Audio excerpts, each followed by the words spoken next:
છોટાઉદેપુર જિલ્લાના નસવાડી તાલુકામાં આમ આદમી પાર્ટીના ધારાસભ્ય ચૈતર વસાવાના સમર્થનમાં આદિવાસી સમાજના લોકો મોટી સંખ્યામાં એકઠા થયા હતા। તેમણે નસવાડી મામલતદારને આવેદનપત્ર આપીને ચૈતર વસાવા સામે નોંધાયેલી ફરિયાદને ખોટી ગણાવી અને તેને રદ કરવાની માંગ કરી હતી।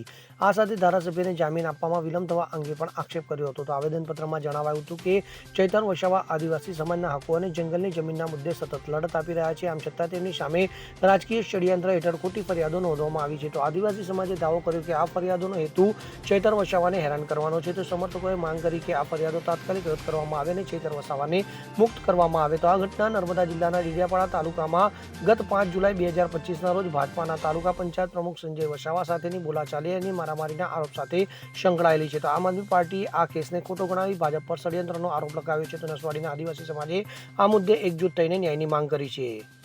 પર ખોટા કેસો થયા છે અને સમગ્ર ગુજરાત જાણે છે કે આ કેસો કોણ કરે છે, કેવી રીતે કરે છે, એ બધાને ખબર છે।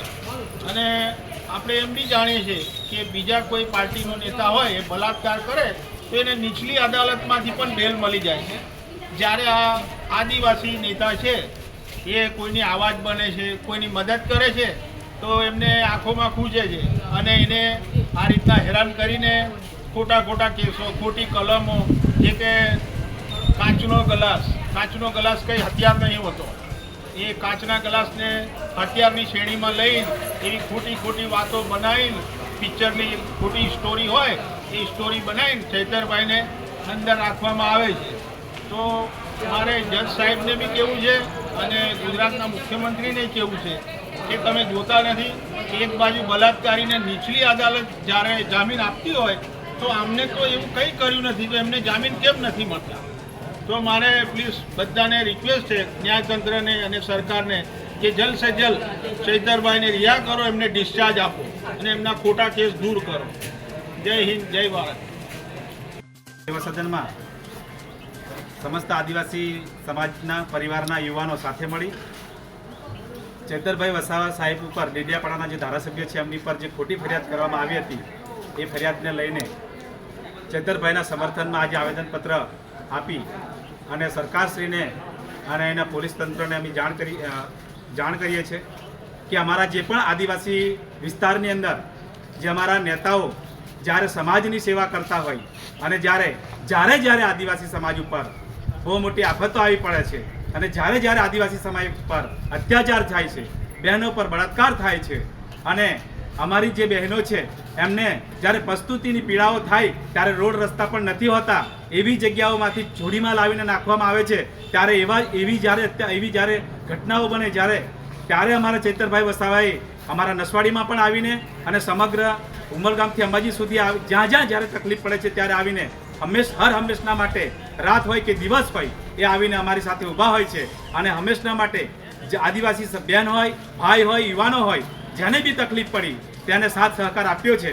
જેમ કે કેવડિયાની અંદર 2 યુવાનોને મારી નાખવામાં આવ્યા તો ચૈતરભાઈ વસાવાના આગેવાની હેઠળ આ 2 યુવાનોને સાથે આખા ગુજરાતની અંદર એને ત્યાં આંદોલન કર્યું અને એમને ન્યાય માટેની એક હુંકાર ભરી। તો આજે પણ યુવાનો એમની પાસે એટલી મોટી અપેક્ષા રાખે છે, ત્યારે આ સરકાર ખોટી રીતે ખોટા કેસ કરીને આદિવાસી જે આવા નેતાઓ જ્યારે પેદા થાય છે આદિવાસી સમાજની અંદર એનો જે અવાજ દબાવવાનું કામ કરે છે એ ખરેખર અવાજ દબાવવાનું કામ આ સરકાર નહીં કરે। નહીંતર આવનાર સમયની અંદર હવે યુવાનો, ભાઈઓ, બહેનોને, વડીલો જાગૃત થઈ ગયા છે અને બધાના મનમાં એ થઈ ગયું છે કે હવે પછી જો અમારા આવા અનેકો નેતાઓ જ્યારે પેદા થશે, આજે ચૈતરભાઈ સિવાયના કોઈ પણ નેતાઓ સાથે આવું થશે ત્યારે હર હંમેશા આદિવાસી સમાજ એમની પડખે અને એમની સાથે ઊભો હશે અને આ ખોટા કેસ જે કર્યા છે એ ખોટા કેસને તાત્કાલિક ધોરણે હાઈકોર્ટની અંદર એમને ન્યાય મળે અને અમારા ચૈતરભાઈ વસાવા સાહેબ અમારી વચ્ચે ફરી પાછા એમની આવી જાય અને છોડી દેવામાં આવે એવી અપેક્ષા રાખી અમે સમગ્ર આદિવાસી સમાજના યુવાનો